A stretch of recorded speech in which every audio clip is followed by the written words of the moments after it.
la force de la lumière. La lumière est plus puissante que les ténèbres.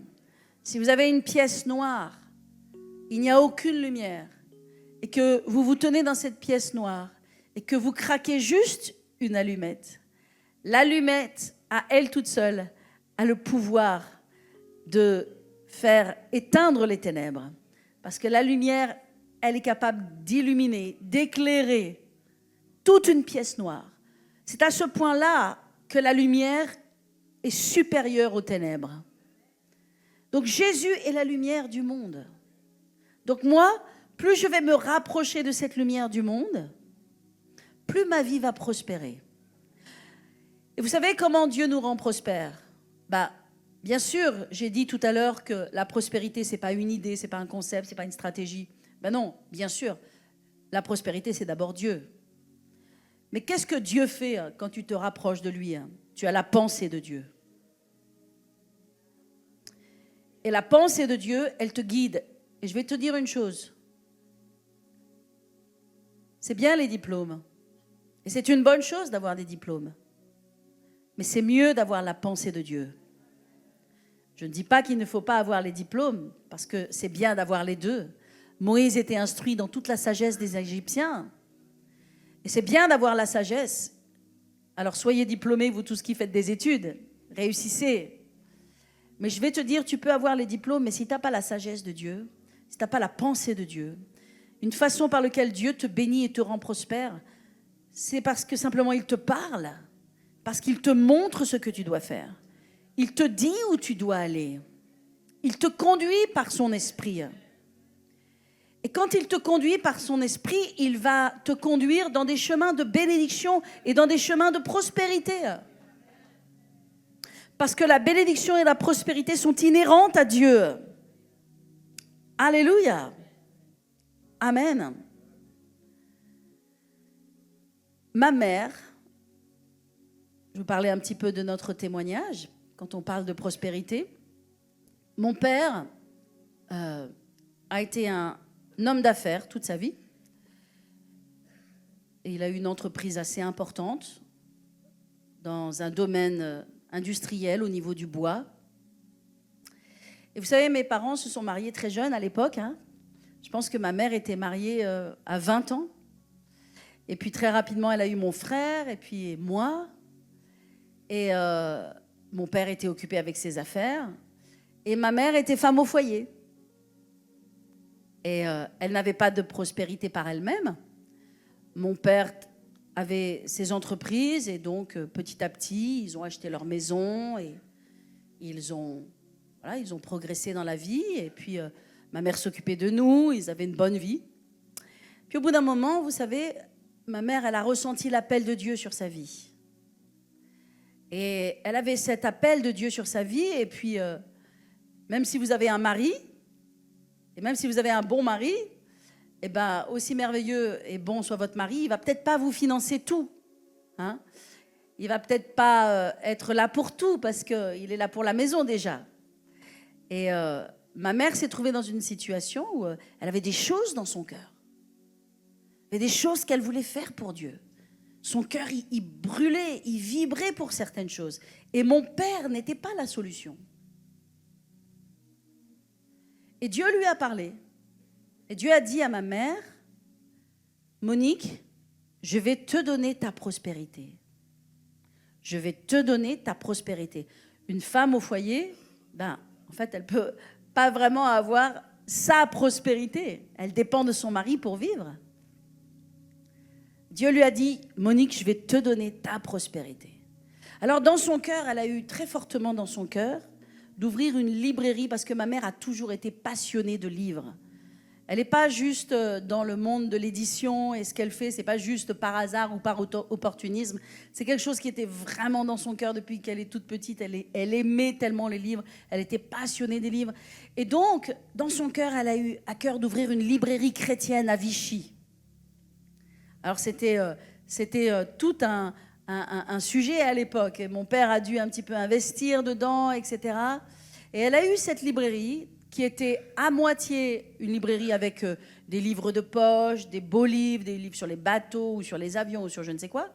Puis la moitié, c'était une librairie avec des livres chrétiens, avec des Bibles. Et vous savez, Dieu a fait des choses extraordinaires dans cette librairie. Les gens venaient, ils venaient chercher pour offrir un beau livre. Et paf, ma mère leur prêchait l'évangile. Il est arrivé dans cette librairie que parfois les clients tombaient. Fallait courir et fermer la porte vite de la librairie pour prier pour ces personnes parce on priait pour eux, on leur imposait les mains. Il y a eu des gens qui ont été guéris, des gens qui ont été sauvés, des gens qui ont été baptisés du Saint-Esprit. Et c'était super. C'était super, sauf qu'au bout d'un moment, en fait, le ruisseau, comme le ruisseau pour Élie, le ruisseau s'est fermé. Et il n'y avait plus assez de sous, en fait, pour faire ce qu'elle avait besoin de faire. Mais vous savez, nos vies sont dirigées par Dieu. Nos vies sont dirigées par le Saint-Esprit. Lorsque ma mère avait sa librairie, elle a été appelée par Dieu à partir au Canada. Et elle a fait un voyage au Canada, c'était son premier voyage. Elle était très impressionnée. À l'époque, elle ne savait même pas voyager. Et ça a été toute une péripétie pour elle de partir au Canada. En tout cas, elle est partie toute seule. Elle ne savait même pas pourquoi elle partait au Canada, mais elle avait une connaissance là-bas qui l'attendait, heureusement. Et puis, cette connaissance l'a amenée un jour dans une grande librairie chrétienne, immense. Et lorsqu'elle s'est retrouvée devant les livres de Kenneth Hagin, elle ne connaissait pas du tout Kenneth Hagin, n'avait aucune idée. Le Saint-Esprit lui a dit « Prends tous ces livres et fais-les en français ». Quand je vous dis que la prospérité est rattachée à ta marche avec Dieu, ta prospérité n'est pas rattachée aux ascédiques. Ta prospérité n'est pas rattachée aux cotisations sociales. Tu peux viser beaucoup plus haut que ça. Dieu a des meilleurs projets pour toi que ça. Ta prospérité, elle est rattachée à la conduite du Saint-Esprit et ta marche avec Dieu. Qu'est-ce que j'ai dit? Plus tu te rapproches du soleil, plus tu auras chaud. Plus tu t'éloignes, plus tu auras froid. Plus tu te rapproches de Dieu, plus tu auras la pensée de Dieu. Plus tu auras la sagesse de Dieu. Plus la bénédiction de Dieu va venir sur toi. Alléluia. Donc elle a pris ces livres qui étaient en anglais, elle qui ne parlait même pas anglais. C'est invraisemblable, hein? Elle les a ramenés en France, et elle a commencé à les faire traduire. Et quand elle était dans la librairie Bethesda à Vichy, c'est là, tout en faisant la librairie, qu'elle a commencé la maison d'édition. Cette maison d'édition que vous connaissez bien, qui s'appelle les éditions Bethesda, qui sont une bénédiction dans le monde entier. Les livres que ma mère a diffusés dans la francophonie ont changé la francophonie, ont transformé des multitudes et des multitudes et des multitudes de gens. Ce sont des livres qui sont partis par milliers, par milliers, par milliers, par milliers dans toute la francophonie, c'est-à-dire en France, mais aussi partout en Europe, à La Réunion, dans les îles, partout en Afrique. Alléluia. Et donc, ma mère a commencé cela pendant qu'elle était à la librairie. Et au bout d'un moment, la librairie, il n'y avait plus de sous. C'était plus possible de garder la librairie. Alors, ils ont dû fermer. Et ma mère était très déçue. Mais comme elle avait commencé la maison d'édition, elle est revenue chez moi. Elle est revenue chez elle, plutôt. Et là, dans une des dépendances de notre maison, eh bien, elle a installé les éditions Bethesda. Parce que le but de Dieu, le plan de Dieu, n'était pas qu'elle soit libraire. Ça faisait partie de son chemin. C'était un bout de son chemin. Mais ce n'était pas sa destination finale. Elle n'était pas appelée à être libraire. Sur le chemin, ça faisait partie de son chemin. Elle était appelée à avoir une maison d'édition qui allait rayonner dans toute la francophonie. Et au travers de cette maison d'édition, qu'est-ce que Dieu a fait? Dieu lui a donné sa prospérité. Dieu lui a donné son autonomie financière, de sorte qu'elle puisse faire l'œuvre de Dieu et faire tout ce qu'elle a besoin de faire, sans que ça trouble son foyer, sans que ça génère aucun stress ni aucun problème. Et Dieu a été fidèle pour lui donner sa prospérité. Est-ce que tu ne crois pas que Dieu veut te donner aussi à toi ta prospérité? C'est pour ça que ce matin, si vous vous rappelez simplement de 2 points que je dis, ce sera déjà bien. Si je ne vous partage que 2 points, c'est bien. Le premier point, je vous l'ai déjà partagé, c'est que la prospérité, ce n'est pas une méthode, ce n'est pas une stratégie, ce n'est pas une idée, ce n'est pas un concept, c'est une personne. Plus tu te rapproches de cette personne, amen, plus tu vas accueillir la bénédiction de Dieu dans ta vie. Et le deuxième point, c'est que la prospérité, elle dépend de ton obéissance à Dieu. Elle dépend de ta capacité à le suivre, à le connaître et à le suivre, à obéir à sa voix. Alors, maintenant, je vous ai partagé le témoignage de ma mère. J'aimerais vous partager mon témoignage. Alors, mon témoignage, vous le connaissez, mais vous savez, je vous ai raconté que quand j'avais 18 ans, j'ai eu une prophétie, j'ai eu une parole d'un homme de Dieu qui s'appelait Shiloh Egg, qui venait de l'Australie. Et cet homme, j'avais 20 ans, vous savez, j'étais dans mes pensées, j'avais mes propres concepts, comme on est à tout âge, et comme vous pouvez être aussi aujourd'hui. Et j'avais mes propres pensées, mes propres projets. Et puis il y a cette parole qui est venue. Et cette parole, j'aurais aimé qu'on puisse l'écouter. Je sais qu'on l'a écoutée il y a très longtemps de cela, mais j'aimerais que vous la connaissiez, cette parole, parce que puisque c'est ma parole, à moi, c'est aussi la vôtre. Parce qu'on est ensemble, n'est-ce pas? Donc ce que Dieu me dit à moi, ça va pour vous aussi. Vous devez le connaître aussi. Hein. Amen. J'aime partager cette parole. Et je ne sais pas si les équipes techniques peuvent me faire un signe pour me dire « Ok, c'est ok ». J'aime vous partager cette parole, mais j'aimerais vous rappeler que, vous savez, souvent les gens reçoivent des prophéties, même aujourd'hui, à partir de cette estrade, des prophéties ici qui les bénissent, qui les encouragent, qui leur parlent. La façon dont Dieu m'a parlé à moi, vous allez voir le ton. Pour moi, j'avais Dieu le Père en face de moi. Mes jambes tremblaient. Je ne pouvais même pas tenir debout. Et comme je vous avais raconté déjà, j'ai rien écouté de cette prophétie parce que la seule chose que je pensais quand je recevais cette prophétie, cette parole, je disais simplement à Dieu, Seigneur, je ne veux pas tomber devant tous ces gens, je ne veux pas tomber devant tous ces gens, je ne veux pas tomber devant tous ces gens. Donc j'ai rien écouté. Dieu merci, il a fait une cassette et j'ai pu garder cet audio. Cet audio m'a accompagné tellement de temps. Je l'ai écouté et je dis Seigneur, qu'est-ce que tu veux pour ma vie? Alors on va l'écouter. Si la sono veut bien nous aider.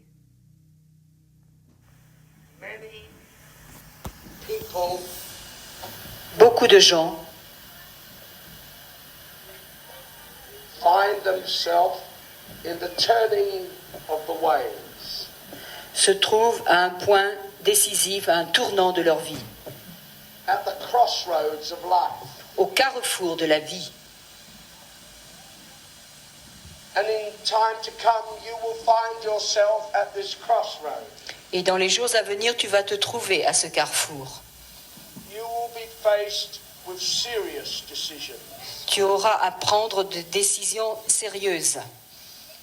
And many of these decisions Et bien, beaucoup de ces décisions will be in your favor. seront pour toi, seront agréables pour But toi. they will not be in the favor of God. Mais elles ne seront pas dans la faveur de Dieu. You must decide Il faut que tu décides. as you weigh yourself up before me. Alors que tu te pèses devant moi, You must decide il faut que tu décides. whether you choose Si tu choisis to use your life d'utiliser ta vie that it favor me, afin qu'elle me soit agréable, Jesus, moi Jésus, your risen Lord, ton Seigneur ressuscité, who indeed has a work for you, qui a en vérité une œuvre pour and toi. a plan, Il a un plan and an abundant life. et une vie d'abondance. I have a mighty plan for your life. J'ai un plan plein de puissance pour toi. I have a great purpose for your life. J'ai vraiment un but extraordinaire pour ta vie. But you will not see this, Mais tu ne le verras pas. and you cannot see it, Et tu ne peux pas le voir. for you must come to this decision of yourself. Car il faut que toi-même tu prennes une décision. And then I will test your decision. Et alors je mettrai ta décision à l'épreuve. I will see the motives of your heart.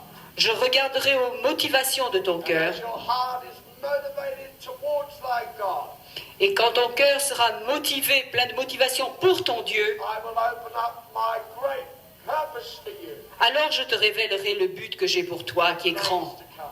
dans les jours à venir. Therefore, C'est pourquoi, study étudie, to be quiet, apprends à être tranquille, loyal, loyal and true to thy Lord, et sincère envers ton Dieu, and you will never be disappointed et tu ne seras jamais déçu with thy Lord. de ton Seigneur.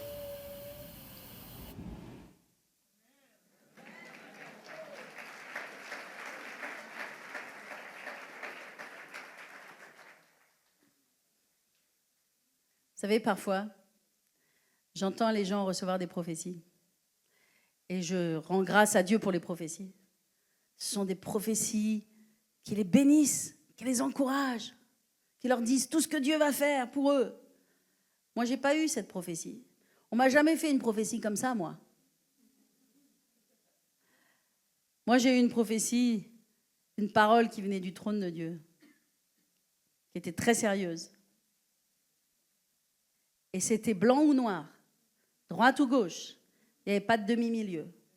Soit tu marches avec Dieu, soit tu choisis d'utiliser ta vie pour Dieu. J'ai un plan pour ta vie. Et qu'est-ce qu'il a dit? Une vie d'abondance. Ah. Parce que quand je préparais ce message, le Saint-Esprit m'a rappelé cette prophétie. Et comme je parle sur la prospérité, c'est cette toute petite phrase de cette prophétie. Il dit, j'ai un plan pour ta vie, un mighty plan for your life, etc. Et j'ai une vie pleine d'abondance pour toi. Mais tu ne le verras pas et tu ne peux pas le voir, à moins que tu parviennes à la décision de ton cœur. Ce qui est valable pour moi,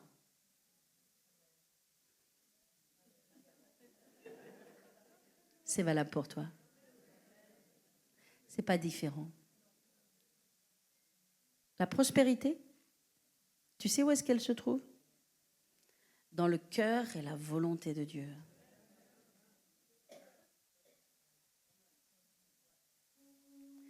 Quand tu fais ce que Dieu te demande de faire, que tu es au cœur et au centre de sa volonté, alléluia, amen, sur le chemin, il y a tout ce dont tu auras besoin.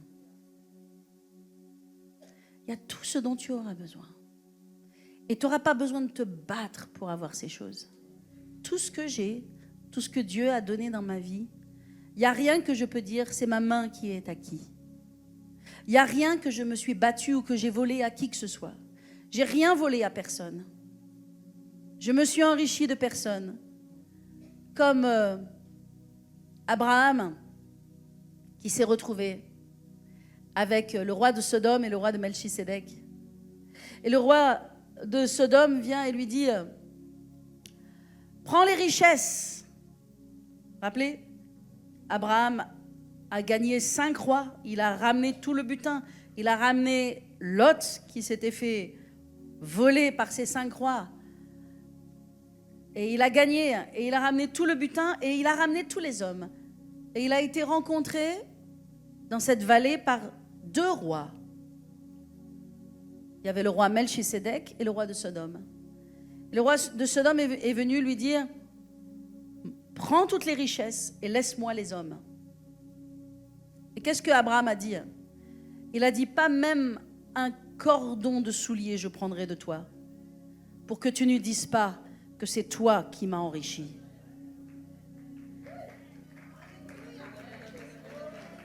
Parce que la réalité des faits, quand tu ne marches pas avec Dieu, tu te bats avec tes propres armes et avec les armes du monde pour être prospère. Et si tu peux attraper un peu à droite, et si tu peux voler un peu à gauche, et si tu peux donner un peu des coudes, ce n'est pas la prospérité selon Dieu. La prospérité que Dieu te donne, tu n'as besoin de voler personne. Tu ne t'enrichiras par personne. Personne ne pourra dire, c'est un tel qui t'a enrichi. mais c'est Dieu qui t'a donné. C'est Dieu qui t'a donné ta famille. C'est Dieu qui t'a donné ton mari ou ta femme. C'est Dieu qui t'a donné tes enfants. C'est Dieu qui t'a donné une maison pour vivre. C'est Dieu qui t'a donné un travail. C'est Dieu qui t'a donné une prospérité. C'est Dieu. Tout ce que j'ai, tout ce que j'ai, tout ce que j'ai. Il n'y a rien que ma main m'a donné moi-même. Il n'y a rien que j'ai pris par moi-même. Il n'y a rien que j'ai volé à personne. Tout ce que j'ai, Dieu m'a donné. Et c'est votre témoignage aussi. Et ça va être votre témoignage aussi. Alors, qu'est-ce que c'est la prospérité? Est-ce que c'est semer? Bien sûr que c'est semer. Bien sûr qu'il y a des lois, il y a les lois de Dieu dedans. Ce n'est pas mon sujet ce matin. On en parlera un autre jour, quand le Saint-Esprit me conduira. Mais aujourd'hui, j'aimerais vous dire la prospérité, qu'est-ce que c'est? Tout près de Dieu. Tout près de Dieu. De sorte que quand tu t'approches de lui, sa bénédiction vient sur toi. Sa grâce descend sur toi. Sa richesse descend sur toi. Tout près de Dieu. Alléluia. Marchant dans le chemin de Dieu. Marchant dans sa volonté pour ta vie. Ne t'en écarte ni à droite, ni à gauche. Reste dans le cœur de ce que Dieu te demande. Et tu verras toujours sa grâce. Tu verras toujours son abondance. Est-ce qu'on peut remercier le Seigneur? Alléluia.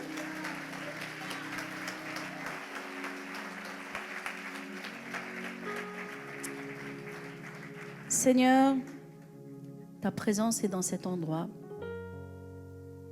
Ta gloire est dans ce lieu. Nous ressentons ta présence, Seigneur. C'est toi qui nous enrichis. Et il y a des gens ici qui passent peut-être par des moments difficiles. Peut-être il y a des gens qui sont éprouvés. Peut-être il y a des gens qui passent par des stress financiers, par des moments difficiles. Père, restaure ce que l'ennemi a volé. Restaure ce qu'a mangé la sauterelle, le Hazam et le Gazim. Cette grande armée que tu as envoyée pour détruire. Restaure, Seigneur. Restaure dans la vie des gens. Je prie, Père, restaure les finances de ton peuple. Je prie que tout le monde soit financièrement indépendant. Je prie que tout le monde soit financièrement autonome. Seigneur, et je libère sur l'Église maintenant des bénédictions financières. Je libère sur l'Église des cadeaux, des dons, des prospérités spéciales, des sources financières qui viennent que vous n'aviez jamais même espéré ou attendu.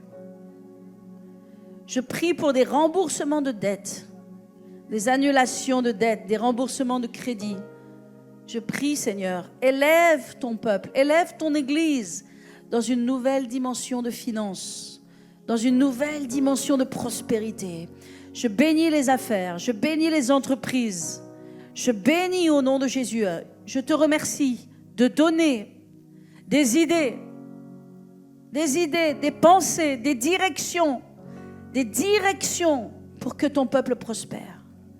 Alléluia, alléluia. Sans jamais se corrompre, sans jamais se corrompre, sans jamais troquer la bénédiction de Dieu pour autre chose, sans jamais s'éloigner de Dieu. Vous savez, l'erreur que font les gens, c'est qu'ils oublient quelle est la source de leur bénédiction. Et ils pensent qu'en prenant un travail le dimanche, ils vont être plus bénis.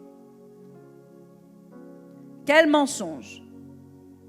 Si vous prenez un travail le dimanche pour être plus béni, c'est que Dieu n'est pas la source de votre bénédiction, mais c'est bien votre employeur. Je ne critique pas, je ne juge pas, je ne veux pas frapper qui que ce soit avec mes mots. Mais je dis, ne troque pas la bénédiction de Dieu pour ce que le monde peut t'apporter. Préfère mettre ta confiance en Dieu pour que Dieu ouvre des portes surnaturelles pour toi. Seigneur, ce matin, je veux libérer des bénédictions surnaturelles. Nous sommes dans la gloire et nous avons besoin de vivre dans la gloire et nous allons continuer à monter dans la gloire. Alléluia. Mais Seigneur, je prie, Seigneur, que tu bénisses ton peuple avec des appartements, des maisons, avec le fait d'être propriétaire. Je libère des propriétés et je déclare que le peuple de Dieu est un peuple de propriétaires. Au nom de Jésus. Alléluia. Et je dis, Seigneur, pas seulement une maison, ou pas seulement un appartement, mais plusieurs qui vont vous rapporter de l'argent. Plusieurs qui vont amener des bénéfices dans votre vie, qui vont amener de l'argent, des richesses, sans que vous ayez besoin même de travailler, sans transpiration. Alléluia. Donne à ton peuple des pensées, des idées, des directions pour prospérer sans jamais se fatiguer, sans troquer leur consécration. Alléluia. Alors, simplement élevons nos mains. Et je crois que Dieu, je ne peux pas toucher tout le monde, mais je crois que sur l'Église, vous savez, parfois, les bénédictions ne sont pas connectées à toi. Elles sont connectées à l'Église. Toi, tu viens te mettre sous le toit de l'Église. Et quand tu te mets sous le toit de l'Église, tu reçois la bénédiction qui est sous le manteau de l'Église. Alléluia. Seigneur Père, au nom de Jésus, je te remercie, Seigneur, pour ce peuple, ton peuple dans ce lieu. Et je te remercie de ce que tu les as appelés à être à la tête, jamais à la queue, être au-dessus et jamais en dessous. Seigneur, dans cette maison où tu as mis ta bénédiction, cette maison qui n'a jamais manqué de rien, cette maison dans laquelle il y a toujours une source de vie, tu as toujours payé toutes les factures et tu nous amènes encore dans quelque chose qui est au-dessus, au-delà de ce que nous pouvons. Seigneur, merci Père, parce qu'il y a une prospérité dans ce lieu. Et je te remercie Père, parce qu'il y a la rosée du ciel dans ce lieu et il y a la graisse de la terre. Et je prie Seigneur, cette rosée du ciel vient sur chaque enfant de Dieu dans cette maison. Et la graisse de la terre vient sur chaque enfant de Dieu dans cette maison. Chaque famille, au nom de Jésus, soyez bénis de la rosée du ciel et de la graisse de la terre. Au nom puissant de Jésus. Amen, amen, amen, amen. Et tous nos amis en ligne, alléluia. Amen, amen, amen, amen. Et je veux prier pour nos amis en ligne. Là où vous êtes, que cette bénédiction vienne sur vous maintenant. Que cette bénédiction vienne sur vous, entre dans vos maisons, au nom puissant de Jésus. Amen. Alléluia. Alléluia. Et les amis, vous savez quoi? Je m'attends à des témoignages.